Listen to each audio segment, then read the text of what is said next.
সচিবালয় থেকে শুরু করে সরকারি কর্মকর্তা কর্মচারীদের সময় মতো অফিসের উপস্থিতির নির্দেশনা দেয়া হয়েছে। কতটা মানা হচ্ছে এই নির্দেশনা বিস্তারিত জানাতে সচিবালয় থেকে যুক্ত হচ্ছেন সহকর্মী বিজন কুমার দাস।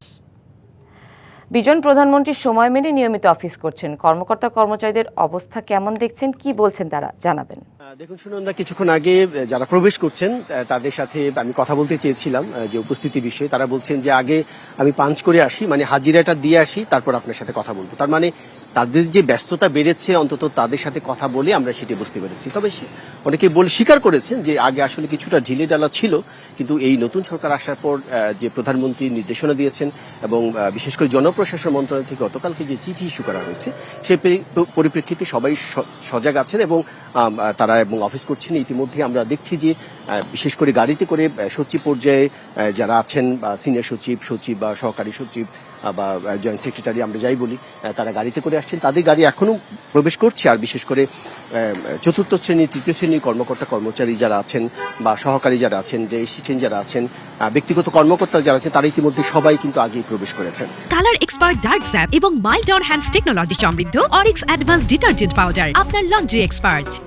বিশেষ করে অফিসের সচিবালয়ে 5টি গেট রয়েছে, যে একাধিক গেট দিয়ে কিন্তু তারা প্রবেশ করতে পারছেন। আগে আমি 5 নম্বর গেটে ছিলাম, এখন আমি 2 নম্বর গেটে এসেছি। এখানে আপনি দেখতে পাচ্ছেন একজন মন্ত্রীর গাড়ি আমরা প্রবেশ করতে দেখছি। এর আগেও কিন্তু একাধিক গাড়ি কিন্তু সচিবালয়ে প্রবেশ করেছে। আমি আগেই জানিয়েছিলাম যে প্রধানমন্ত্রী আজকে অফিসে এখানে ক্যাবিনেট ডিভিশনে যে এখানে আসবেন, এবং আজকে একনেক যেটা অর্থনৈতিক পরিষদের যে নির্বাহী কমিটির বৈঠকটি হওয়ার কথা রয়েছে, যেটি এখনো চূড়ান্ত নয়, আমি শুনেছি যে সেটি হতে পারে। তারপরেও তার একাধিক প্রোগ্রাম রয়েছে। আমি বলছিলাম যে উনি বনানীতে যাবেন, ক্যান্টনমেন্টে যাবেন।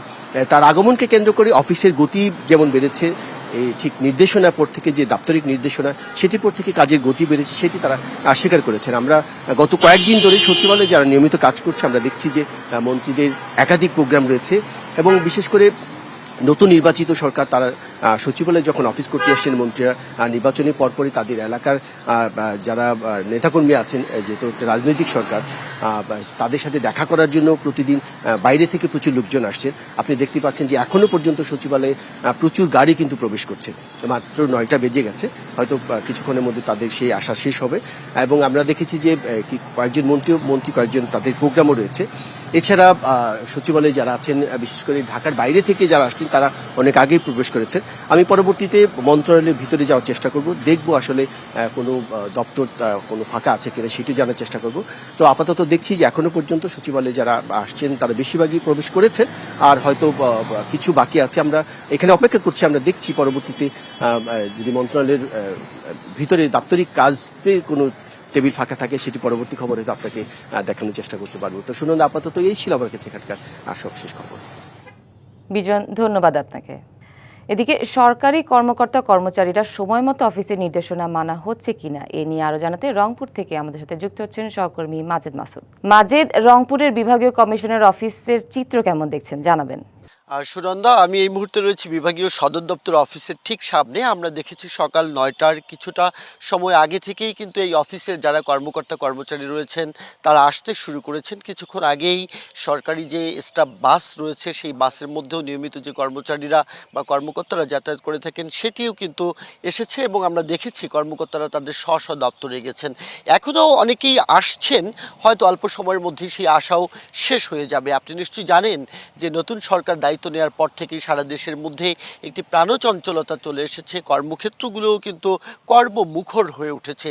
আগে থেকেই রংপুর অঞ্চলের যারা কর্মকর্তা কর্মচারী, সরকারি বা আধা সরকারি, স্বায়ত্তশাসিত এবং আধা স্বায়ত্তশাসিত যে প্রতিষ্ঠানগুলো রয়েছে, এই প্রতিষ্ঠানের কর্মকর্তা কর্মচারীরা ঠিকভাবেই অফিস করছিলেন। কিন্তু তারপরেও বিএনপির তারেক রহমান সরকার ক্ষমতা নেবার পর থেকেই কিন্তু তাদের মধ্যে অন্যরকম একটি প্রাণচাঞ্চলতা এবং কর্ম উদ্দীপনা আমরা খেয়াল করছি।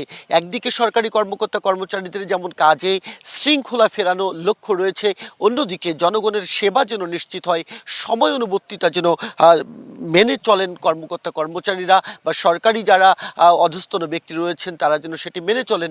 সেজন্য কিন্তু গতকাল মন্ত্রিপরিষদ বিভাগ থেকে জেলা প্রশাসক, বিভাগীয় কমিশনার সহ স্ব মন্ত্রণালয়ের নিজ নিজ দপ্তরে কিন্তু সেই চিঠি পাঠানো হয়েছে, এবং সেটির পর থেকে আমরা দেখেছি আরও একটু নড়ে চড়ে বসেছেন। আমরা একটু এই এই স্টাফ বাসের যিনি চালক আছেন তার সাথেই কথা বলবো। আপনার কাছে একটু জানতে চাই, আজকে আসলে কতটার সময় এখানকার কর্মকর্তা কর্মচারীরা তাদেরকে এই অফিসে বাসে নিয়ে এসেছেন? না, প্রতিদিন নেয়। আর ইনশাল্লাহ নতুন সরকার আসার পর থেকেই আমরা 9টার নিয়মিত অফিস করি। আজকেও 9টার মধ্যেই উপস্থিত হয়েছি। কতজন কর্মচারী আপনার বাসে যাতায়াত করেন? না, 57 জন, প্রায় 57 জন। অনেক ধন্যবাদ। সুনন্দা, আমরা শুনছিলাম তিনি যেটি জানালেন যে 57 জন শুধুমাত্র তার বাসে করে এসেছেন। এর বাইরে আমরা দেখেছি অনেকেই মোটর বাইকে, কেউ রিকশায়, আবার সরকারি গাড়িতে করে তারা এসেছেন এবং ঊর্ধ্বতন কর্মকর্তা যারা রয়েছেন, বিশেষ করে রেঞ্জ ডিআইজি এবং বিভাগীয় কমিশনার, অতিরিক্ত বিভাগীয় কমিশনার সহ সরকারি যে শীর্ষ কর্মকর্তারা বিভাগীয় পর্যায়ের, তারাও কিন্তু যথাসময়ে এসেছেন। সব কিছু মিলিয়ে আমরা যেটি দেখছি আসলে সরকারের যে উদ্যোগ, একদিকে যেমন হচ্ছে শৃঙ্খলা ফেরানো, জনগণের সেবা তাদের দোরগোড়ায় পৌঁছে দেওয়া এবং সরকারি কর্মকর্তারা যেন নিয়মানুবর্তিতার মধ্যে থাকেন, তারা যেন অনিয়ম না করেন, সেই ব্যাপারগুলো যেমন নিশ্চিত করবার জন্য মন্ত্রিপরিষদ যে উদ্যোগ নিয়েছে সেটির সফল বাস্তবায়ন আমরা দেখছি। আশা করছি জনগণের মধ্যেও এর সুফল বয়ে আনবে। সুনন্দা। মাজেদ, ধন্যবাদ আপনাকে। এ বিষয়ে আরও বিস্তারিত জানাতে চট্টগ্রাম নগরীর জেনারেল হাসপাতাল থেকে সরাসরি যুক্ত হচ্ছেন সহকর্মী শহীদুল ইসলাম শহীদ। শহীদ, জেনারেল হাসপাতাল চিকিৎসকের কর্মতৎপরতা কেমন দেখছেন, জানাবেন।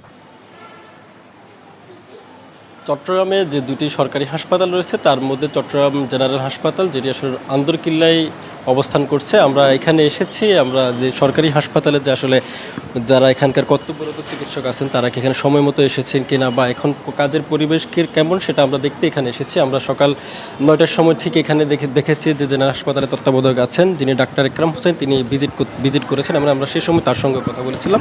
তবে আমরা দেখতে পাচ্ছি যে বেলা যখন 9টা বা 8:50-এর পরপরই এখানে যারা চিকিৎসক রয়েছেন তারা এখানে এসেছেন এবং আসতে শুরু করেন। পাশাপাশি তারা যে এখানকার এখানকার যে রুগীরা আসছেন তাদেরকে আসলে চিকিৎসার যে সেবা সেটা আসলে দিচ্ছেন। এছাড়াও আমরা তখন আমরা ডাক্তার যে হাসপাতালে যে তত্ত্বাবধায়ক আছেন তার সঙ্গে আমরা কথা বলেছেন। তিনি বলেছেন যে এই হাসপাতালে 52 জন চিকিৎসক কর্মরত আছেন, যদিও বা এই হাসপাতালে আগে থেকে সরকারি যেহেতু 250 শয্যার যে হাসপাতাল, এই হাসপাতালে আগে থেকে আসলে চিকিৎসক যে সংকট সেটাও আছে। তবে এর মধ্যে যে 52 জন আছেন তারা আসলে এখানে এসেছেন এবং যথাসময়ে এসেছেন। এবং তিনি বলেছেন এছাড়াও যে এখানকার আমরা কর্মকর্তা যারা আছেন তারাও এসেছেন, আমরা দেখেছি প্রশাসনিক কর্মকর্তা।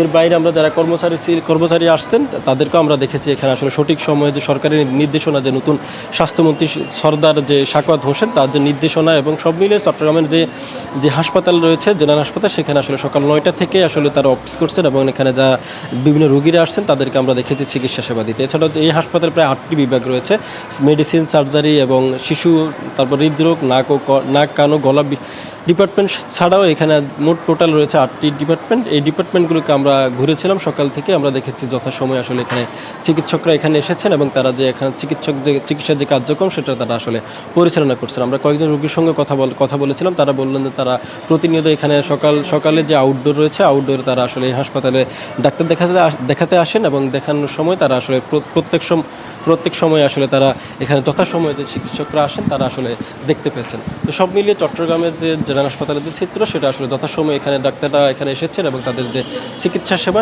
সেটা আসলে তারা দিয়ে যাচ্ছেন। চট্টগ্রামের জেনারেল হাসপাতাল থেকে এই ছিল আমার কাছে। শহীদ, ধন্যবাদ আপনাকে।